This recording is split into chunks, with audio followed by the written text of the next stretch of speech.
वेदातील विज्ञान या पुस्तकाची ओळख करून द्यायची म्हणून तयार केलेली या आधीची 7 सादरीकरणे आपण वाचली असाल. हे पुस्तक हातात आल्यानंतर कोणी ते पटकन वाचेल असे नाही.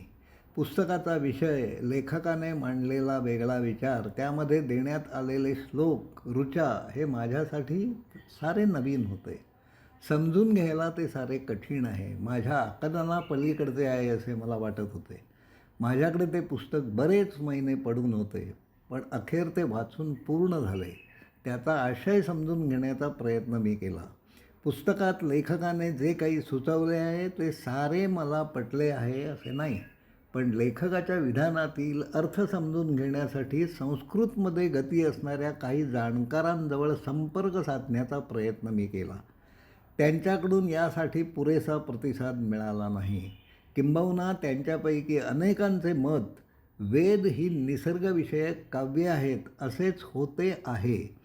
गाडगीळ यांनी मांडलेल्या वेगळ्या संकल्पना समजून घ्यायला हव्यात. त्यांचा विचार चुकीचा असेल तर त्यासंबंधित वेगळी मते तर्कशुद्धपणे मांडली जायला हवीत. अर्थात त्यासाठी वेळ द्यायला हवा, पुस्तकाचा अभ्यास करायला हवा.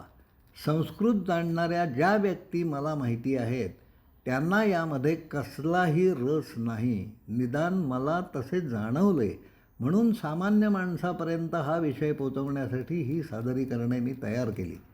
एकेकाळी आपला देश प्रगत होता. अनेक विषयातील मूलभूत संकल्पना आपल्याकडे मांडण्यात आल्या होत्या.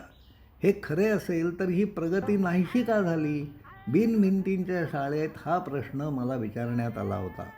या पुस्तकावर चिंतन करताना मी स्वतःला प्रगतीचा हाच प्रश्न परत परत विचारत होतो. त्यामधून मला पडलेले प्रश्न, शंका थोडक्यात अशा आहेत.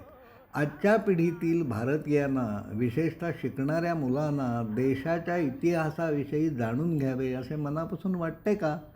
भारतीयांनी प्रगती केली होती म्हणजे नेमके कोणत्या क्षेत्रात काम, संशोधन केले होते? या संशोधनाचा वापर करून योग्य बदल घडवणारी पिढी का निर्माण झाली नाही? भारताने जगाला दशमान पद्धती दिली. शून्याचा शोध या देशाने लावला आहे.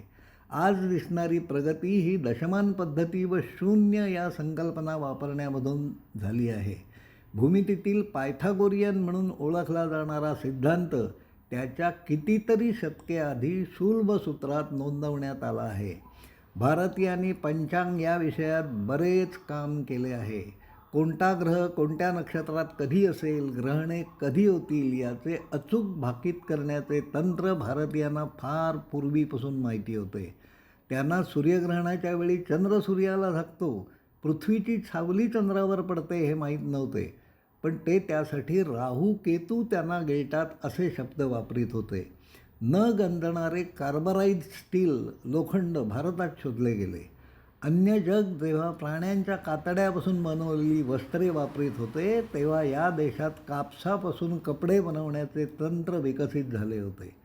गाव पंचायत ही कल्पना भारतामध्ये हजारो वर्षांपूर्वी अस्तित्वात होती. पंचायत हा लोकशाहीचा पाया आहे. वैदिक गणित ही भारताची जगाला दिली गेलेली एक अत्यंत महत्त्वाची देणगी आहे. बुद्धिबळ या खेळाचा शोध भारतात लागला आहे.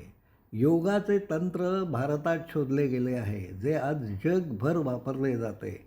नासासारखी संस्थाही या तंत्राचा वापर करते. भारताने जगाला संस्कृत भाषा दिली. संस्कृत ही युरोपमधील अनेक भाषांची जननी आहे असे मानले जाते. यापेक्षा महत्त्वाचे म्हणजे भारताने जगाला संस्कृती दिली. साऱ्यांना सुखी कर, सर्वांना सुबुद्धी दे, शत्रूचा नाही तर शत्रुबुद्धीचा नाश हो, या आशयाच्या प्रार्थना वेदकाळापासून म्हटल्या जात आहेत. आज जग विनाशाच्या टोकापर्यंत येऊन पोचले आहे.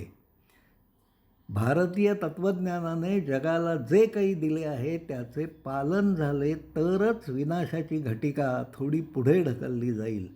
कॉस्मॉलॉजी, विश्वशास्त्राच्या ज्या संकल्पना आज नवीन म्हणून मांडल्या जात आहेत, वेदरचयित्यांना त्या साऱ्याविषयी खूप काही माहिती होते.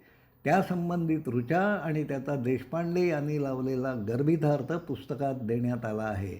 ज्यांना संस्कृत भाषेत चांगली गती आहे त्याच व्यक्ती देशपांडे यांनी लावलेला अर्थ बरोबर आहे का चूक आहे हे ठरवू शकतील. आपल्या देशाच्या प्रगतीचा गाडा नेमका कुठे अडकला याचं अचूक उत्तर देणे अवघड आहे. पण आजच्या बहुसंख्य तरुणांना दुर्दैवाने संस्कृत शिकावे असे वाटत नाही. परिणामी वेदात खरेच नेमके काय दडले आहे याचा शोधही भारताबाहेर लागण्याची जास्त शक्यता दिसत आहे. यावरील आपली मते प्रतिक्रिया कळवाव्यात ही विनंती आहे. धन्यवाद.